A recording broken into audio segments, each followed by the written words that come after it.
Are you prepared for what is about to hit the Ohio Valley in the next 18 hours? Because right now, as I am speaking to you, there is a dangerous combination forming that has forecasters watching closer than they have in weeks.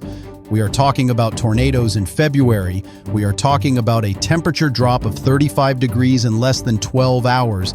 And we are talking about snow arriving where people were wearing shorts just yesterday. But here is what nobody else is telling you. This is not just one storm. This is a triple threat weather pattern that is going to affect every single person from the Rockies to the Atlantic coast over the next 96 hours. And if you stay with me until the 5-minute mark, I am going to show you exactly when this system hits your specific city down to the hour. Right now, at this very moment, there are 145 acres burning in Oklahoma. 4 firefighters have been injured. Homes have been destroyed. And this fire is being driven by winds gusting over 75 miles per hour in Southern California. Those same winds, that same dry air, is now racing eastward. And when it collides with Gulf moisture tomorrow afternoon, we are going to see something that does not happen often in February. Let me give you the first reward for staying with me. Here is what you need to know in the next 30 seconds. If you live anywhere between St. Louis, Missouri and Columbus, Ohio, you need to have your severe weather plan ready before 2 p.m. tomorrow. That includes Louisville, Cincinnati, Indianapolis, Springfield, Illinois, and Bloomington. The Storm Prediction Center has issued a slight risk of severe weather, but here is the critical part. We have a 5% tornado probability. That means within a 25-mile radius of any point in that brown shaded area, there is a 5% chance of a tornado occurring during the risk period. Now you might be thinking 5% does not sound that high. But let me put this in perspective for you. In February, when we see a 5% tornado risk, forecasters pay very close attention because the tornadoes that happen in winter months often catch people off guard. They happen in the evening when visibility is poor. They happen when people are not expecting severe weather, and they can be just as deadly as spring tornadoes. Here are the cities specifically at highest risk for tornadoes tomorrow: Evansville, Indiana; Champaign, Illinois; Louisville, Kentucky; Cincinnati, Ohio; Columbus, Ohio; Indianapolis, Indiana; and portions of Bowling Green, Kentucky extending over to Ashland. That 2% tornado risk area extends all the way up near Chicago and encompasses the greater St. Louis metropolitan area. But the tornado threat is just the beginning of this story. Let me show you something that is going to blow your mind. Look at the temperatures we are forecasting for tomorrow afternoon. Springfield, Missouri, 67 degrees. St. Louis, 69 degrees. It will be in the 60s all the way up into Bloomington and Indianapolis. Louisville will be near 70 degrees at 5 p.m. tomorrow. Some places in Illinois might even see tornadoes while it is 65 degrees outside. Now here is where this gets absolutely wild. That same cold front that is bringing the severe weather, that same system, is going to drop temperatures into the 30s by Friday morning. We could go from tornado warnings to snow flurries within 12 hours in the same location. I want you to think about that. 70 degrees on Thursday afternoon. 35 degrees Friday morning. That is a 35-degree temperature crash in less than 12 hours. Let me break down exactly what is going to happen tomorrow, hour by hour, city by city. And this is where you are going to want to pay very close attention because the timing on this is critical. Starting at 12 noon Thursday, we are going to see the first burst of energy moving into Illinois and portions of Kentucky. Storms are going to start popping up right after the lunch hour. Now, here is something that makes tomorrow particularly dangerous. We are going to have multiple rounds of storms. The first wave is going to move through between noon and 3 p.m. Some people are going to think it is over. But the atmosphere is going to recover. We are going to get additional heating. And a second, potentially stronger wave of storms is going to develop between 8 p.m. and 11 p.m. For those of you in Bloomington, Illinois, here is your specific timeline. First storms arrive around 1 p.m. Strong thunderstorms with heavy rain, possible hail, and an isolated tornado threat between 1 p.m. and 4 p.m. Brief break in activity between 5 p.m. and 7 p.m. Then the second wave arrives between 8 p.m. and 10 p.m., potentially more dangerous than the first round. Indianapolis, you are looking at a long day tomorrow. Storms initiate in your area around 3 p.m.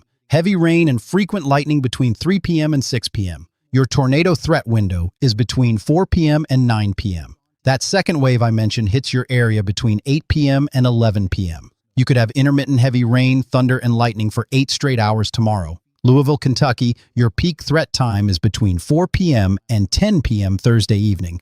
Temperatures will be near 70 degrees when the storms arrive. Strong wind shear in place. Favorable environment for rotating thunderstorms. Your greatest tornado threat is between 6 p.m. and 9 p.m. when that low-level jet stream intensifies. Cincinnati, Ohio, storms arrive in your area between 5 p.m. and 11 p.m. Northern portions of Kentucky, just south of Cincinnati, you are in that 5% tornado risk area. Heavy rain is going to be a concern as multiple rounds of storms train over the same areas. We could see 2 to 3 inches of rain in a short period of time. Columbus, Ohio, your timeline is slightly later. Storm activity between 6 p.m. and midnight. Primary severe weather threat between 7 p.m. and 10 p.m. Damaging wind gusts are going to be the main concern, but an isolated tornado cannot be ruled out. Now let me tell you about the setup that is making this happen. And this is fascinating from a meteorological standpoint. We do not have a lot of CAPE. CAPE stands for Convective Available Potential Energy. That is basically thunderstorm fuel.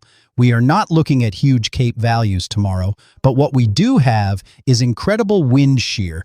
Let me explain what that means in simple terms. Wind shear is when you have winds at different heights in the atmosphere blowing from different directions at different speeds. This creates rotation, and when you get a thunderstorm in an environment with high wind shear, even if you do not have a ton of instability, those storms can still produce tornadoes. Here is what the computer models are showing us. At the surface, winds are going to be coming from the south and southeast at 15 to 25 miles per hour.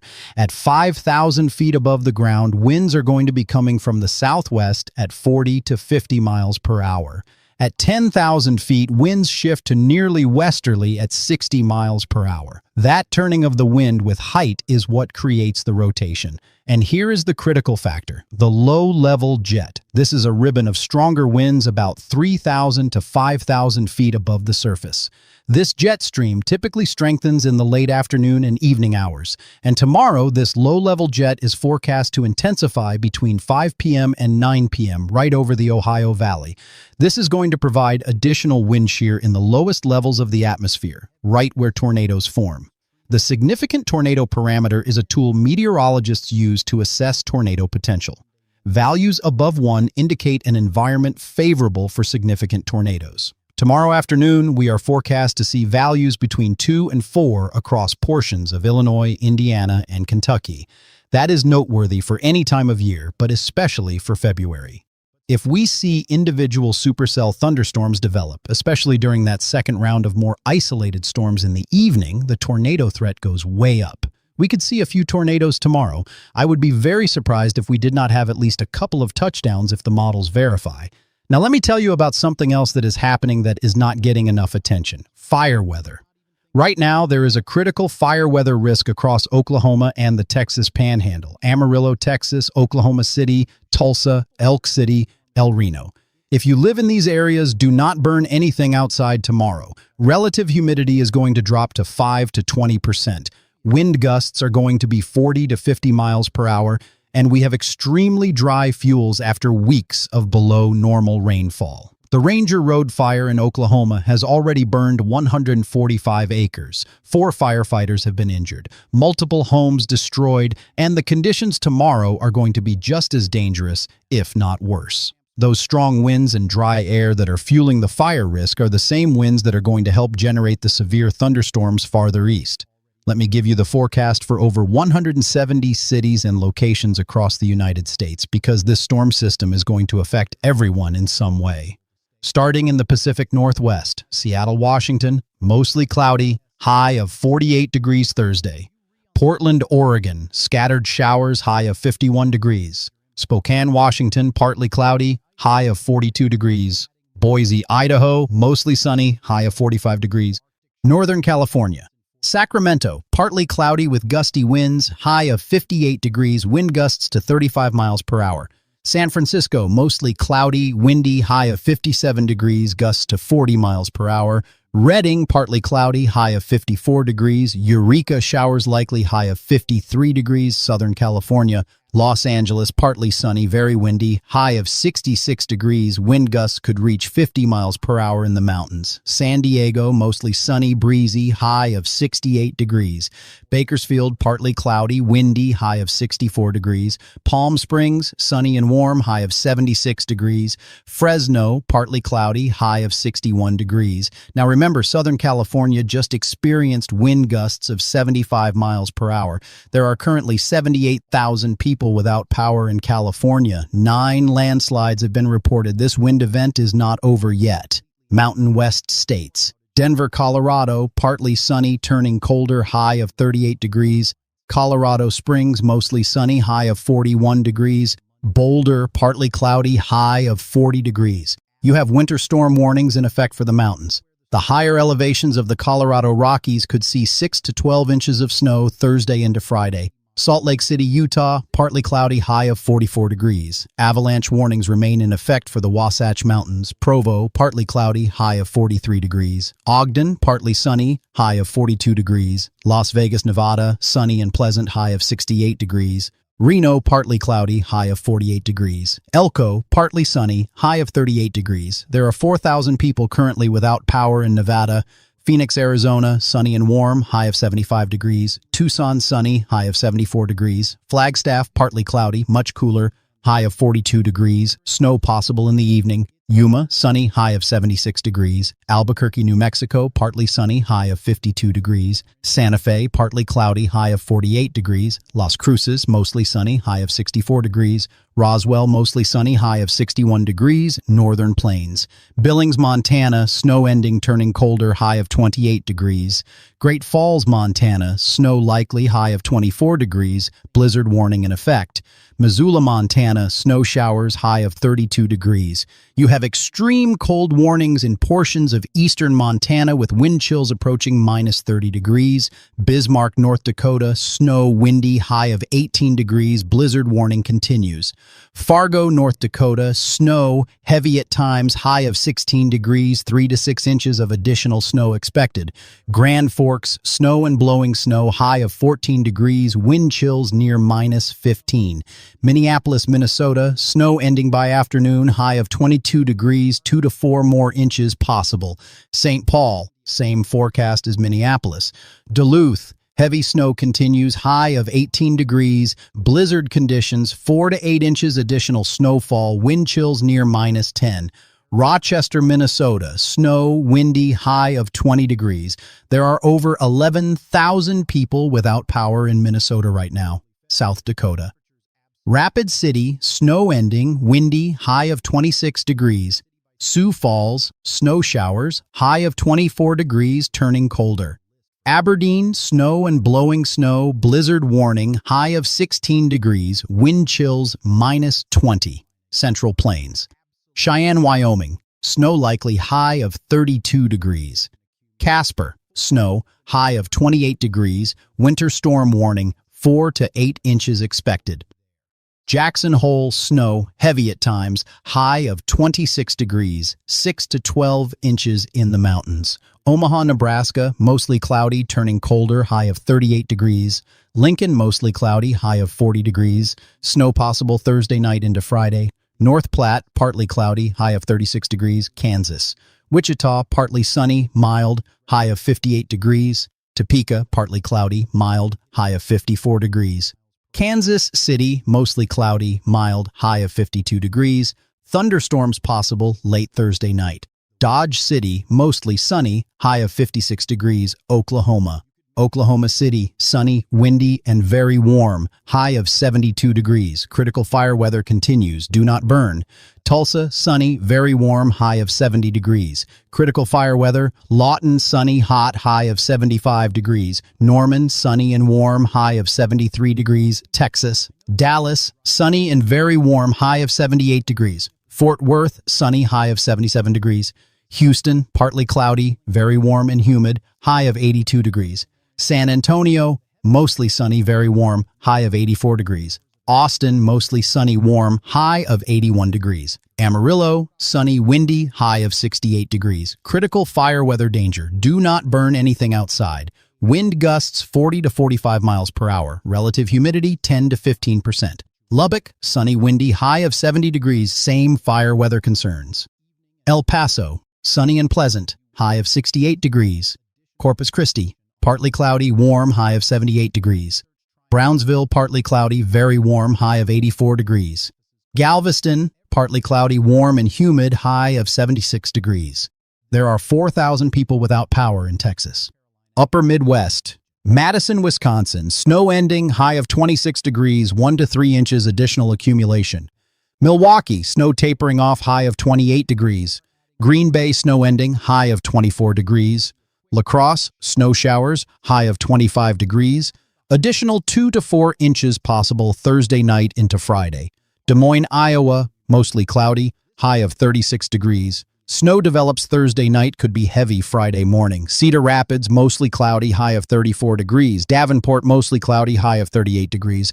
Sioux City, mostly cloudy, high of 32 degrees. Fire weather concerns continue. Chicago, Illinois, mostly cloudy, mild, high of 44 degrees. Thunderstorms possible late Thursday night. Rockford, mostly cloudy, high of 40 degrees. Peoria, mostly cloudy, turning windy, high of 48 degrees. Severe thunderstorms likely late afternoon and evening. Springfield, Illinois, mostly cloudy, warm, high of 56 degrees.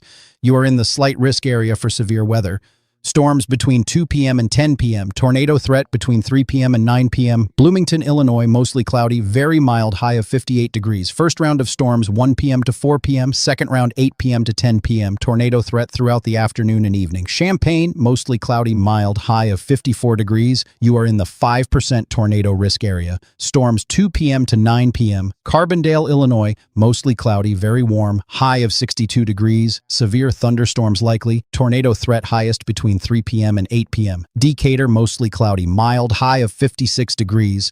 Quincy, mostly cloudy, high of 52 degrees. Indianapolis, mostly cloudy, very warm, high of 64 degrees. Long duration severe weather event expected. Storms from 3 p.m. to 11 p.m. Multiple rounds. Tornado threat 4 p.m. to 9 p.m. Heavy rain possible. Bloomington, Indiana, mostly cloudy, warm, high of 62 degrees. Severe weather likely. Tornado threat. Evansville, partly cloudy, very warm, high of 66 degrees. You are in the 5% tornado risk area. Prime threat time 4 p.m. to 10 p.m. Fort Wayne, mostly cloudy, mild, high of 52 degrees, scattered thunderstorms late evening. South Bend, mostly cloudy, high of 46 degrees, storms late. Terre Haute, mostly cloudy, warm, high of 60 degrees, severe weather likely. Lafayette, mostly cloudy, mild, high of 58 degrees. Muncie, mostly cloudy, high of 56 degrees, Ohio. Columbus, mostly cloudy, mild, high of 58 degrees. You are in the 2% tornado risk area. Storms 6 p.m. to midnight, peak threat 7 p.m. to 10 p.m. Cincinnati, mostly cloudy, very warm, high of 64 degrees. Strong to severe thunderstorms, 5 p.m. to 11 p.m. Tornado threat highest 6 p.m. to 9 p.m. Cleveland, mostly cloudy, cooler, high of 48 degrees, showers late. Dayton, mostly cloudy, mild, high of 60 degrees, severe weather, likely evening hours. Toledo, mostly cloudy, high of 46 degrees. Akron, mostly cloudy, high of 50 degrees. Youngstown, mostly cloudy, high of 48 degrees. Canton, mostly cloudy, high of 50 degrees. Kentucky, Louisville, partly cloudy, very warm, high of 68 degrees. You are in the 5% tornado risk area. This is a significant threat. Storms 4 p.m. to 10 p.m. Peak tornado time 6 p.m. to 9 p.m. Lexington, partly cloudy, warm, high of 64 degrees. Severe weather likely. Bowling Green, partly cloudy, very warm, high of 66 degrees. Tornado threat. Paducah, partly cloudy, warm, high of 62 degrees. Owensboro, mostly cloudy, warm, high of 64 degrees. Covington, mostly cloudy, warm, high of 62 degrees. Richmond, mostly cloudy, high of 62 degrees. Frankfort, mostly cloudy, high of 64 degrees. Tennessee, Nashville, mostly cloudy, very warm, high of 70 degrees. Thunderstorms likely late evening. Memphis, partly cloudy, very warm, high of 72 degrees. Knoxville, mostly cloudy, warm, high of 66 degrees. Chattanooga, mostly cloudy, warm, high of 68 degrees. Clarksville, mostly cloudy, warm, high of 68 degrees. Michigan, Detroit, mostly cloudy, high of 44 degrees. Lansing, mostly cloudy, high of 42 degrees. Grand Rapids, mostly cloudy, high of 40 degrees. Flint, mostly cloudy, high of 42 degrees. Ann Arbor, mostly cloudy, high of 46 degrees. There are 11,000 people currently without power in Michigan. Marquette, snow ending, high of 24 degrees, 2 to 4 additional inches. Sault Ste. Marie, snow ending, high of 22 degrees. Traverse City, mostly cloudy, high of 34 degrees. Kalamazoo, mostly cloudy, high of 44 degrees. Missouri. St. Louis, mostly cloudy, very warm, high of 66 degrees. You are in the 2% tornado risk area. Storms develop late afternoon and evening. Kansas City, mostly cloudy, high of 54 degrees. Storms late Thursday night. Springfield, Missouri, partly cloudy, very warm, high of 64 degrees. Storms likely late afternoon. Columbia, mostly cloudy, high of 58 degrees. Joplin, partly cloudy, high of 62 degrees. Arkansas. Little Rock, partly cloudy, very warm, high of 74 degrees. Fayetteville, partly cloudy, mild, high of 62 degrees. Fort Smith, partly cloudy, warm, high of 68 degrees. Jonesboro, mostly cloudy, warm, high of 68 degrees. Hot Springs, partly cloudy, warm, high of 72 degrees. Louisiana. New Orleans, mostly cloudy, very warm and humid, high of 78 degrees. Baton Rouge, mostly cloudy, warm, high of 76 degrees. Shreveport, partly cloudy, very warm, high of 76 degrees. Lafayette, mostly cloudy, warm, high of 78 degrees. Lake Charles, mostly cloudy, warm, high of 76 degrees. There are power outages currently affecting Louisiana, Mississippi. Jackson, mostly cloudy, very warm, high of 74 degrees. Gulfport, partly cloudy, warm, high of 74 degrees. Biloxi, partly cloudy, warm, high of 74 degrees. Hattiesburg, mostly cloudy, warm, high of 76 degrees. Tupelo, mostly cloudy, warm, high of 68 degrees. Alabama. Birmingham, mostly cloudy, very warm, high of 72 degrees. Montgomery, partly cloudy, very warm, high of 76 degrees. Mobile, partly cloudy, warm and humid, high of 76 degrees. Huntsville, mostly cloudy, warm, high of 68 degrees. Tuscaloosa, mostly cloudy, warm, high of 72 degrees. Georgia. Atlanta, mostly cloudy, very warm, high of 74 degrees. Savannah, partly cloudy, very warm, high of 78 degrees. Augusta, mostly cloudy, warm, high of 76 degrees. Macon, mostly cloudy, very warm, high of 76 degrees. Columbus, Georgia, mostly cloudy, warm, high of 76 degrees. Athens, mostly cloudy, warm, high of 72 degrees. Florida. Jacksonville, partly cloudy, very warm, high of 80 degrees. Tampa, partly sunny, very warm, high of 84 degrees. Friday could reach near 90. Miami, partly cloudy, hot, high of 86 degrees. Orlando, partly cloudy, very warm, high of 84 degrees, Friday near 88. Tallahassee, mostly cloudy, warm, high of 78 degrees. Pensacola, partly cloudy, warm, high of 74 degrees. Fort Myers, mostly sunny, hot, high of 86 degrees. West Palm Beach, partly cloudy, hot, high of 84 degrees. Gainesville, partly cloudy, very warm, high of 80 degrees, South Carolina. Charleston, partly cloudy, very warm, high of 76 degrees, record high possible. Columbia, mostly cloudy, very warm, high of 76 degrees. Greenville, mostly cloudy, warm, high of 70 degrees. Myrtle Beach, partly cloudy, warm, high of 72 degrees. North Carolina, Charlotte, mostly cloudy, warm, high of 70 degrees. Raleigh, mostly cloudy, warm, high of 70 degrees. Greensboro, mostly cloudy, mild, high of 66 degrees. Wilmington, partly cloudy, warm, high of 72 degrees. Asheville, mostly cloudy, mild, high of 62 degrees. Durham, mostly cloudy, warm, high of 68 degrees. Virginia. Richmond, mostly cloudy, mild, high of 64 degrees. Virginia Beach, mostly cloudy, mild, high of 60 degrees. Norfolk, mostly cloudy, high of 60 degrees. Roanoke, mostly cloudy, high of 58 degrees. Charlottesville, mostly cloudy, high of 60 degrees. West Virginia. Charleston, mostly cloudy, mild, high of 58 degrees, scattered showers and thunderstorms late. Huntington, mostly cloudy, mild, high of 60 degrees. Morgantown, mostly cloudy, high of 54 degrees. Wheeling, mostly cloudy, high of 52 degrees. There are power outages affecting West Virginia.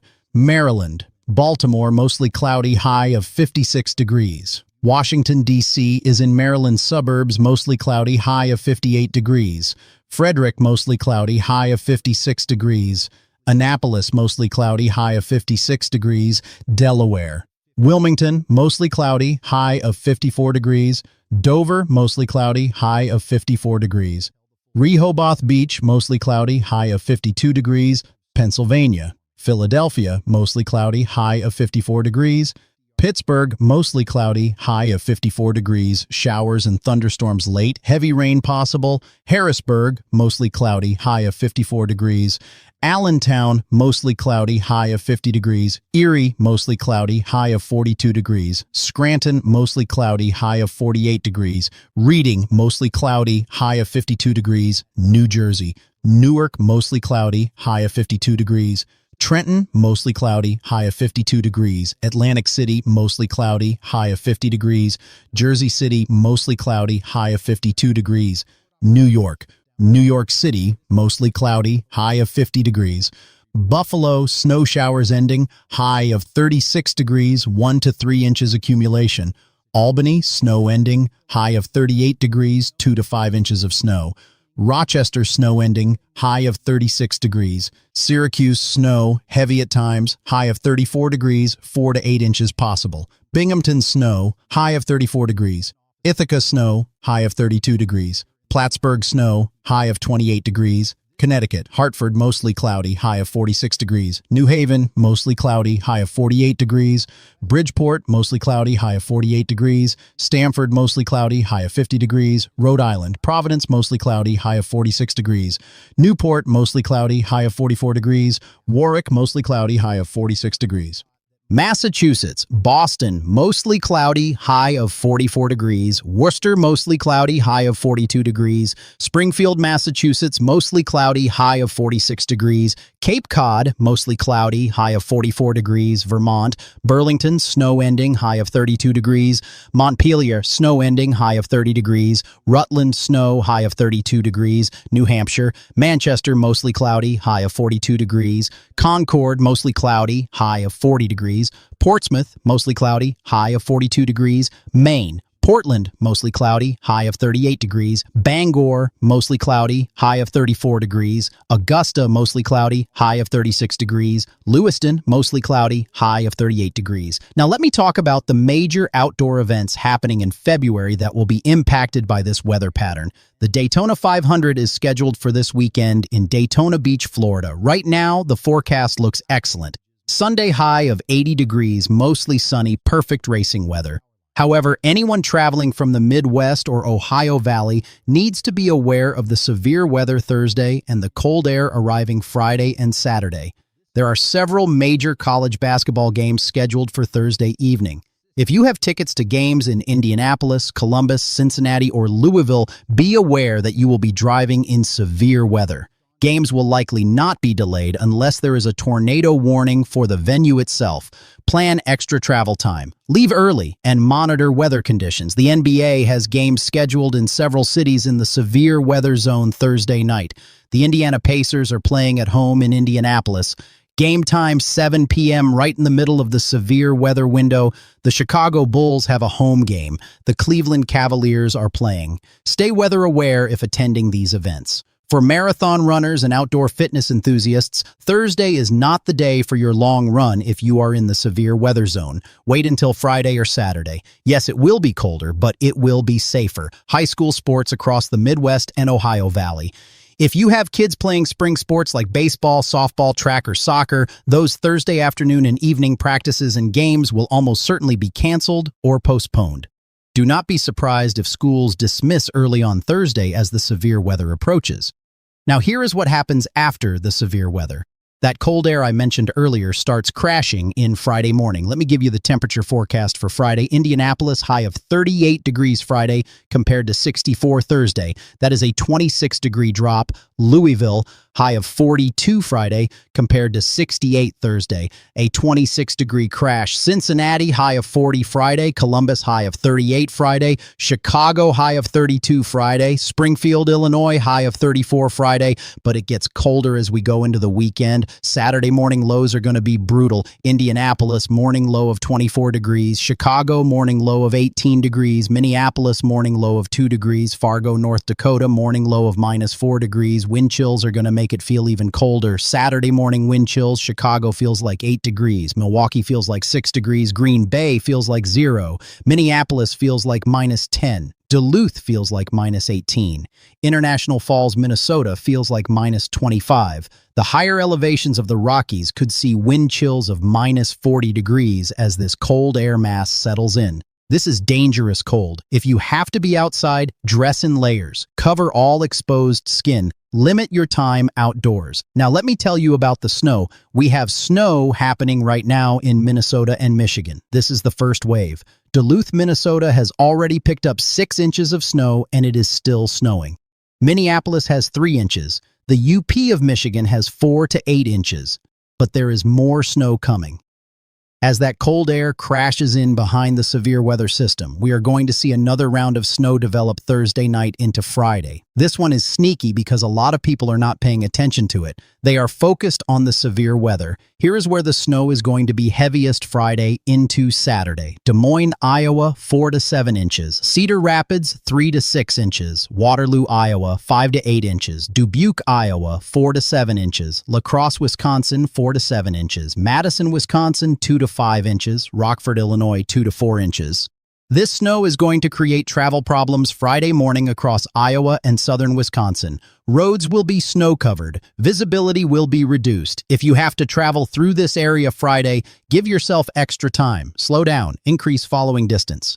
And here is something that is going to surprise a lot of people. We are tracking a potential coastal storm for the Northeast Sunday into Monday. Now, I want to be very careful here because confidence is still low on the exact track and intensity of this system. But there is enough signal in the models that I need to tell you about it. The GFS model shows a storm developing off the mid-Atlantic coast Sunday and tracking northward along the I-95 corridor Sunday night into Monday.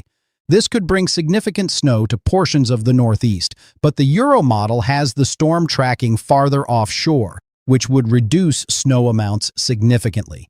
Here is what we know right now. There is a 40 to 60% chance of a nor'easter-style storm developing Sunday. If it tracks close to the coast, we could see significant snow from Washington, D.C. up through New York City to Boston. If it tracks offshore, most areas will see little to no snow, maybe just some light snow or rain along the immediate coast. The cities potentially at risk include Washington, D.C., Baltimore, Philadelphia, New York City, Hartford, Providence, and Boston. Also points inland like Harrisburg, Pennsylvania, Allentown, Albany, New York, and Worcester, Massachusetts. And further into interior New England, including Burlington, Vermont, Concord, New Hampshire, and Portland, Maine. What could this storm bring if it develops close to the coast? Anywhere from 4 to 12 inches of snow is possible. That is a big range, I know. But that is because the forecast is still highly uncertain. Some model runs show 8 to 12 inches for New York City. Other runs show 1 to 3 inches. Some runs show mostly rain. It is too early to bank on specific snow amounts. But here is what you should do. If you live in the potential impact zone from DC to Boston, start paying attention to forecast updates. Friday afternoon, we should have much better clarity on whether this storm is going to develop and how close to the coast it will track. Snow maps are going to start showing up all over social media. Some people are going to hype this up big time. Do not put too much stock in any specific snowfall forecast right now. The model spread is still too wide.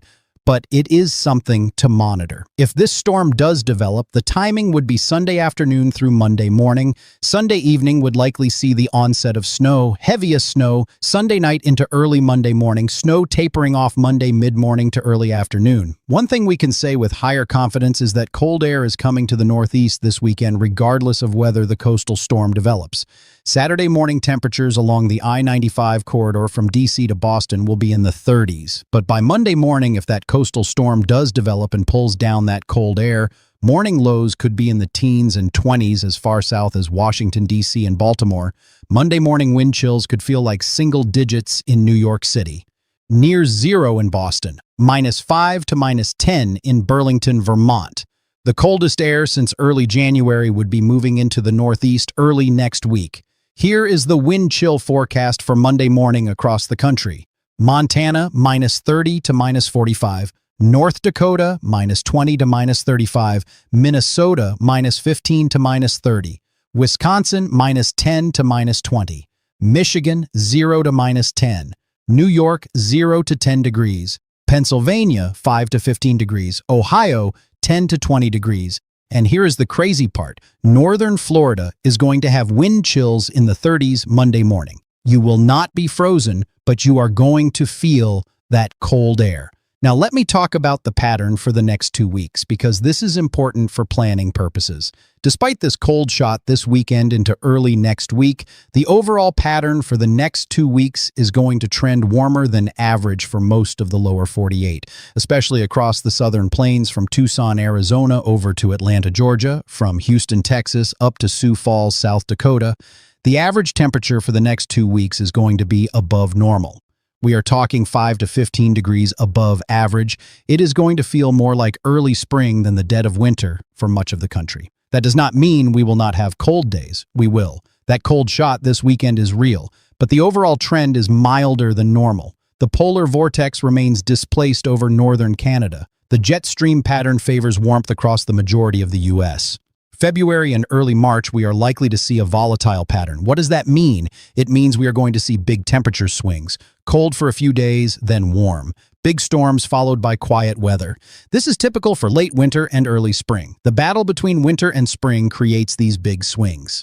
We are likely to see additional severe weather events as we go through late February and into early March. Probably another severe weather setup around February 25th or 26th. Possibly another one, March 2nd or 3rd. This is the time of year when severe weather becomes more frequent as we head toward spring. Snow is still possible for the northern tier of the country. We could see additional winter storms for the northern plains, upper Midwest, and Great Lakes through the end of February and into early March, but the snow chances decrease significantly for areas south of Interstate 80. Here is my outlook for the first week of March, March 1st through March 8th. We could see a pretty significant cold shot dropping down from western Canada into the Great Lakes region. The west starts to warm up again. This sets up a volatile pattern with the potential for heavy snow and ice across the north-central U.S. and southern Canada, and severe weather with heavy rainfall and potential flooding across the lower Mississippi Valley, southeast, and up the east coast.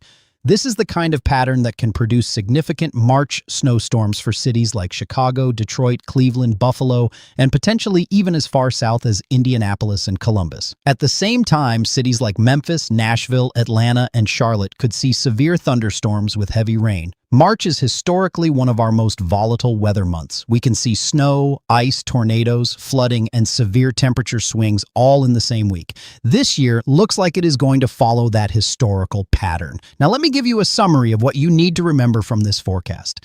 Tomorrow, Thursday, February 19th, is a significant severe weather day for the Midwest and Ohio Valley. Cities at highest risk: Springfield, Illinois, Bloomington, Illinois, Indianapolis, Indiana, Evansville, Indiana, Louisville, Kentucky, Cincinnati, Ohio, Columbus, Ohio. Slight risk of severe weather has been issued. 5% tornado probability in the brown shaded area. 2% tornado probability in the green area. Primary threat time, 2 p.m. to 10 p.m. Thursday. Peak tornado threat, 4 p.m. to 9 p.m. Multiple rounds of storms possible. First round between noon and 4 p.m. Second round between 8 p.m. and 11 p.m. The second round could be more dangerous. Have multiple ways to receive warnings: weather radio, smartphone alerts, local TV or radio. Know where you will go if a tornado warning is issued. Interior room on the lowest floor. No windows. Cover yourself with blankets or a mattress. Critical fire weather continues for Oklahoma and the Texas Panhandle. Do not burn anything outside. Wind gusts 40 to 50 miles per hour. Relative humidity 5 to 20%. Extremely dangerous fire conditions. Temperature crash Friday. Highs in the 30s and 40s across the Midwest and Ohio Valley after being in the 60s and 70s Thursday. Saturday morning lows in the teens and 20s. Brutal wind chills. Feels like single digits to below zero across the northern plains and upper Midwest. Snow Thursday night into Friday for Iowa and southern Wisconsin. 4 to 7 inches possible, travel problems likely Friday morning, potential coastal storm Sunday into Monday for the Northeast. Confidence is low right now on track and intensity. Could bring significant snow to the I-95 corridor from D.C. to Boston, or could track offshore with minimal impacts. Check for forecast updates Friday afternoon. Next 2 weeks trend warmer than average overall despite this weekend cold shot. Additional severe weather events likely late February into early March. Volatile pattern continues. Now let me tell you what to do right now to prepare. If you are in the severe weather risk area for tomorrow, charge your phone tonight. Make sure you have flashlights and batteries. Know where you will go if a warning is issued. Have shoes or boots near your bed in case you need to move quickly in the middle of the night. If you have outdoor plans Thursday afternoon or evening in the Midwest or Ohio Valley, cancel them. This is not the day to be outside. This is not the day to be on the road unless absolutely necessary. If you are traveling through Iowa Friday morning, check road conditions before you leave. Consider delaying your trip until Friday afternoon when road crews have had time to clear the snow. If you are in the Northeast, keep an eye on the coastal storm potential for Sunday and Monday. Do not panic. Do not rush to the store yet, but be aware that if this storm develops, you might need to adjust your Monday plans. For everyone dealing with the cold air this weekend, make sure your furnace is working properly. Check on elderly neighbors, bring pets inside, protect outdoor pipes from freezing. And here's my final message for you. Weather like this reminds us how powerful nature can be. A 35-degree temperature drop in 12 hours. Tornadoes in February. Snow after 70-degree temperatures. This is the power of the atmosphere, but we have the tools to stay safe. We have accurate forecasts. We have warnings. We have time to prepare. Use that time wisely. Take this forecast seriously, but do not be scared. Be prepared. I will have an update Friday morning with the latest on that potential northeast coastal storm, and I will be monitoring the severe weather situation tomorrow very closely. If conditions change significantly, I will provide updates. Leave a comment below and tell me where you are watching from. I want to know which city you are in so I can provide more specific information for your area in future forecasts. Are you in the tornado risk area tomorrow? Are you dealing with the snow? Are you in the Northeast watching that coastal storm potential? Let me know in the comments. The weather is getting intense, multiple threats across the country, but we are going to get through this together. Stay alert, stay informed, and most importantly, stay safe. That is the forecast. Now you know exactly what is coming and exactly when it is going to hit your area. Be prepared, be smart, and do not take chances with severe weather. This weather pattern is bringing something for everyone. Severe weather for the Midwest, temperature crashes for the plains, snow for the upper Midwest, potential nor'easter for the Northeast, record warmth for the Southeast, and ongoing fire danger for the Southern Plains. Something for everyone.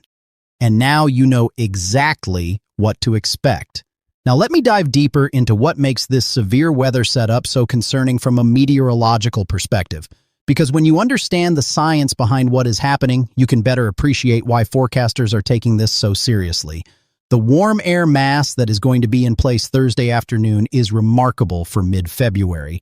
When we see dew points, that is the temperature at which air becomes saturated, reaching into the upper 50s and even low 60s across Illinois and Indiana in February. That tells us we have a very moist air mass in place. This moisture is being pumped northward from the Gulf of Mexico by a strengthening low-level jet. But moisture alone does not create severe weather. You need lift to get that air rising. You need instability so the air continues rising once it starts. And you need wind shear to organize the thunderstorms and potentially create rotation. Tomorrow we are going to have all three ingredients in place simultaneously. The lift is going to be provided by a sharp, cold front approaching from the west and a warm front draped across southern Indiana and Kentucky. Where these two fronts intersect, we call that the triple point, and that is often where the most intense thunderstorm development occurs. Tomorrow afternoon, that triple point is forecast to be right over central Illinois around 2 p.m. to 3 p.m. The instability is being measured by CAPE values.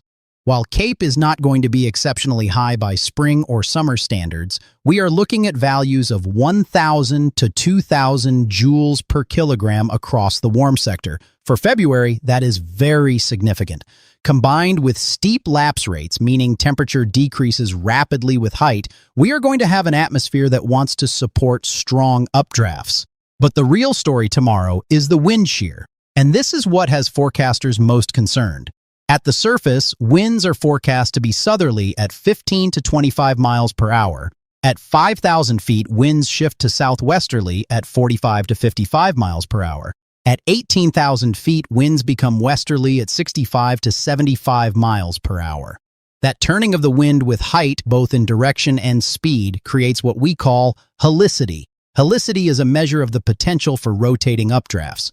Tomorrow afternoon, storm relative helicity values in the 0 to 1 kilometer layer, that is the lowest 3,000 feet of the atmosphere, are forecast to be 200 to 400 meters squared per second squared.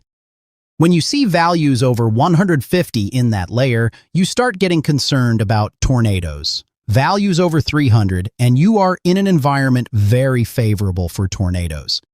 The effective bulk wind difference, another measure of wind shear, is forecast to be 45 to 55 knots.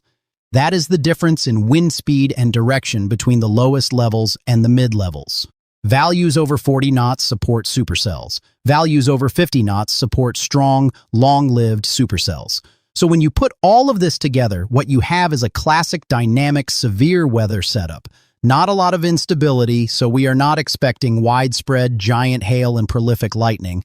But with the strong wind shear, any storms that do develop are going to have the potential to rotate, and rotating storms produce tornadoes. The tornado threat is going to be highest along and north of the warm front. That warm front is forecast to be draped from southeast Missouri through southern Illinois, across southern Indiana into central Kentucky and southern Ohio. North of that front, that is where you have the best combination of moisture, instability, and wind shear. That is why the 5% tornado risk area is focused along that corridor. Now let me explain what a 5% tornado probability means. This is a probabilistic forecast. It means that within that brown-shaded area on the map, there is a 5% chance that a tornado will occur within 25 miles of any given point during the valid time period. Said another way, if you randomly picked 100 points in that risk area, on average, 5 of those points would have a tornado within 25 miles during the outlook period. 5% might not sound like a lot, but in the world of tornado forecasting, it is significant. The average tornado probability on any given day across the entire United States is well under 1%. So when we issue a 5% probability, we are saying the tornado threat is at least 5 times higher than normal. For February, a 5% tornado risk is even more notable because wintertime tornadoes are less common than spring and summer tornadoes. Another concerning aspect of tomorrow is the timing. The peak severe weather threat is going to be late afternoon into the evening hours. Tornadoes that occur after sunset are more than twice as deadly as daytime tornadoes. Why? Because people cannot see them coming. You cannot see the wall cloud rotating. You cannot see the funnel descending. You only know a tornado is there when you hear it or when your warning is issued. That is why it is absolutely critical that if you are in the risk area tomorrow evening, you have multiple ways to receive warnings. A weather radio is ideal because it will sound an alarm even if you are asleep. Smartphone weather apps with alert notifications enabled. Local TV or radio. The more layers of warning reception you have, the better. Let me also talk about the type of tornadoes we might see tomorrow. Given the marginal instability but strong wind shear, we are most likely looking at brief, relatively weak tornadoes, EF0 or EF1 on the enhanced Fujita scale. These are tornadoes with winds of 65 to 110 miles per hour. They can still cause significant damage. They can destroy mobile homes, damage roofs, snap trees, and turn debris into dangerous projectiles. However, if we get isolated supercell development, especially during that potential second round of storms in the evening when the low-level jet intensifies, there is a chance of a stronger tornado, an EF2 with winds of 111 to 135 miles per hour. That level of tornado can cause major damage to well-built homes, destroy mobile homes completely, and strip bark from trees. The other tornado threat tomorrow comes from QLCS tornadoes. QLCS stands for Quasi-Linear Convective System. It is basically a line of thunderstorms. Sometimes embedded within that line of storms, you get mesovortices, small areas of rotation that can produce brief spin-up tornadoes. These tornadoes often have very little warning time, sometimes only a few minutes. They are typically weaker, EF0 to EF1, but they can still be dangerous. If we do see a line of storms develop tomorrow evening, and the radar shows a pronounced bow echo, that is a segment of the line that bows out ahead of the rest. That is when the QLCS tornado threat goes up. Bow echoes indicate strong winds at the surface, and they can produce tornadoes on the north end of the bow. Now let me talk about the other severe weather threats tomorrow. Large hail is possible, but it is not the primary concern. With marginal CAPE and storms not likely to be extremely tall, we are probably looking at hail in the quarter to golf ball size range if it does occur. That is 1 to 1.75 inches in diameter, still large enough to damage vehicles and break windows, but not the giant baseball-size hail you sometimes see in high CAPE environments. Damaging winds are a threat. Any thunderstorm with a strong updraft is going to have an equally strong downdraft. When that downdraft hits the ground, it spreads out in all directions, creating strong straight-line winds. We could see wind gusts of 60 to 70 miles per hour with the strongest storms tomorrow. That is enough wind to snap tree limbs, bring down power lines, and cause localized damage. If that line of storms does develop with a bow echo, the winds are going to be even stronger along the leading edge. Bow echo winds can reach 70 to 90 miles per hour in extreme cases. That is hurricane force wind. It can cause widespread damage along a path 10 to 30 miles wide. Heavy rain is also going to be an issue tomorrow evening. The storms are going to be moving slowly at times. When you have multiple rounds of storms training over the same areas, meaning moving along the same path one after another, rainfall totals can add up quickly. Some locations could see 2 to 3 inches of rain in just a few hours. That can lead to flash flooding, especially in poor drainage areas and near small streams and creeks. Urban flooding is going to be a particular concern in cities like Indianapolis, Louisville, and Cincinnati. Storm drains can quickly become overwhelmed when you drop 2 inches of rain in an hour. Streets can flood rapidly. If you encounter a flooded roadway tomorrow evening, do not drive through it. Turn around, don't drown. It only takes 12 inches of moving water to carry away most vehicles. Now let me address some questions I know people are going to have. First, should schools close early on Thursday? That is a decision for local school districts, and I am not going to tell them what to do. But if I was a school superintendent in the slight risk area, I would be seriously considering early dismissal. Getting kids home before the storms arrive is safer than having them on buses during severe weather. Should businesses close early? Again, that is up to individual businesses, but employers should have a severe weather plan in place. Know where employees will shelter if a warning is issued. Make sure everyone knows the plan. Do not wait until the storm is on top of you to figure it out. Should you travel on Thursday if you are in the risk area? If your travel is not essential, I would postpone it. If you must travel, leave early before the storms develop. Avoid being on the road during the peak threat time of 4 p.m. to 9 p.m. If you are traveling and a warning is issued, do not try to outrun it. Find a sturdy building and take shelter immediately. What if you are in a mobile home? Mobile homes are not safe in tornadoes, even weak ones. If you live in a mobile home and a tornado warning is issued for your area, you need to leave and go to a sturdy building. Identify that building now. A neighbor's house, a nearby business, a community shelter.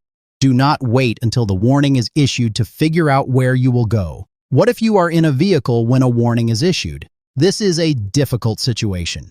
Your car is not safe in a tornado. If possible, drive to a nearby sturdy building and take shelter inside.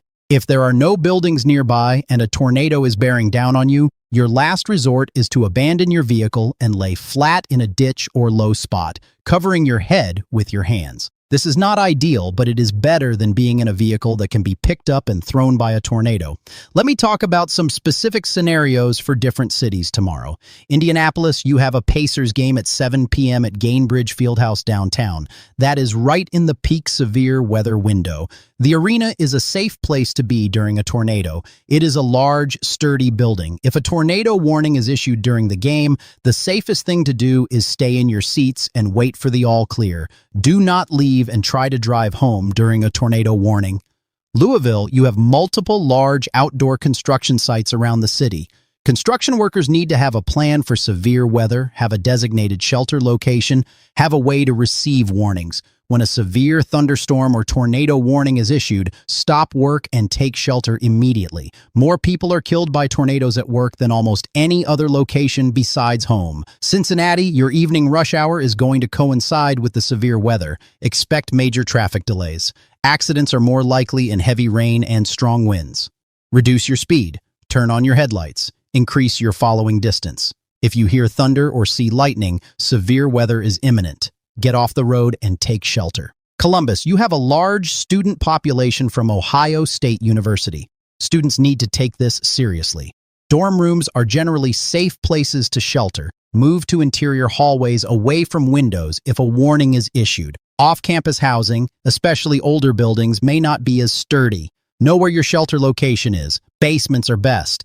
Interior bathrooms on the first floor are second best. Now let me transition to talking about the cold air that is coming Friday. This temperature crash is going to be dramatic, and it is going to catch a lot of people off guard. When you go from 68 degrees Thursday afternoon to 38 degrees Friday afternoon, that is a shock to your system. It is also a shock to your home and your vehicle. Pipes that were fine when it was 70 degrees Thursday can freeze when it is 25 degrees Friday night. If you have pipes in exterior walls or in unheated crawl spaces, let your faucets drip Thursday night. Moving water is less likely to freeze. Open cabinet doors under sinks to let warm air circulate around the pipes. Your vehicle might have trouble starting Friday morning if you have an older battery. Cold weather reduces battery capacity. If your battery is more than 3 or 4 years old and it has been struggling to start lately, this cold snap might push it over the edge. Consider getting it tested Thursday before the cold arrives. Plants that you might have put outside thinking spring was coming, bring them back in. One night of temperatures in the 20s can kill plants that are not cold hardy. And if you started any spring yard work, you might want to hold off until this cold passes. The wind is going to make the cold feel even worse. Wind chill is the temperature it feels like on your exposed skin when you factor in the wind. Friday morning, with winds gusting 20 to 30 miles per hour and temperatures in the 30s, wind chills are going to be in the 20s. That is cold enough to cause frostbite on exposed skin after 30 minutes of exposure. Saturday morning is going to be even colder. Across the upper Midwest, we are talking about wind chills from -10 to -30. At -10, frostbite can occur on exposed skin in 30 minutes. At -20, it can occur in 10 minutes. At -30, it can occur in 5 minutes. If you have to be outside in this cold, dress in layers. Cover all exposed skin. Limit your time outdoors. Hypothermia is also a risk in this kind of cold. Hypothermia occurs when your body loses heat faster than it can produce it, causing your core body temperature to drop below 95 degrees. Symptoms include shivering, slurred speech, slow breathing, confusion, and loss of coordination. If you or someone you are with shows signs of hypothermia, get to a warm place immediately and seek medical attention. Pets are also vulnerable to cold weather. Dogs and cats should be brought inside when wind chills are below 20 degrees. Even breeds that are more cold tolerant can suffer frostbite on their ears, paws, and tails in extreme cold. If your pet must be outside, provide a well-insulated shelter, fresh water that is not frozen, and extra food because they burn more calories trying to stay warm. Homeless populations are particularly vulnerable during extreme cold. If your community has a warming shelter, consider volunteering or donating. If you see someone who appears to be homeless and is outside in extreme cold, call your local authorities. Many communities have outreach teams that can help get people to shelter. Now let me talk about the snow that is coming to Iowa and Wisconsin Thursday night into Friday. This snow is going to be the result of that same system that brings the severe weather to the Ohio Valley. As the low pressure center moves northeast, it is going to draw cold air in from the north behind it. Where that cold air meets the moisture, we are going to get snow. The snow is forecast to develop across Iowa Thursday evening, around 8 p.m. to 10 p.m. It is going to spread northeast into Wisconsin overnight. The heaviest snow is forecast to fall between midnight Thursday night and 8 a.m. Friday morning. That is going to make the Friday morning commute very difficult across a large area. Des Moines, you are looking at snow developing around 9 p.m. Thursday. Heavy at times overnight. Snowfall rates could reach 1 inch per hour during the heaviest burst between 2 a.m. and 6 a.m. Friday. Total accumulation 4 to 7 inches by Friday afternoon. Roads are going to be snow-covered Friday morning. School delays or closures are likely. If you have to drive Friday morning, give yourself an extra 30 minutes and slow down. Cedar Rapids, your snow starts around 10 p.m. Thursday. Moderate to heavy snow overnight, 3 to 6 inches by Friday morning. Interstate 380 is going to be snow-covered and slick. Interstate 80 across Iowa is going to have similar issues. The Iowa Department of Transportation will have plows out, but they may not be able to keep up with the snowfall rates overnight. Waterloo, Iowa, you could see 5 to 8 inches, with the higher amounts possible if you get into some heavier bands of snow. This could end up being the biggest snow of the winter for some locations in northeast Iowa. Dubuque, Iowa, right on the Mississippi River, 4 to 7 inches likely. The snow will continue into Friday afternoon before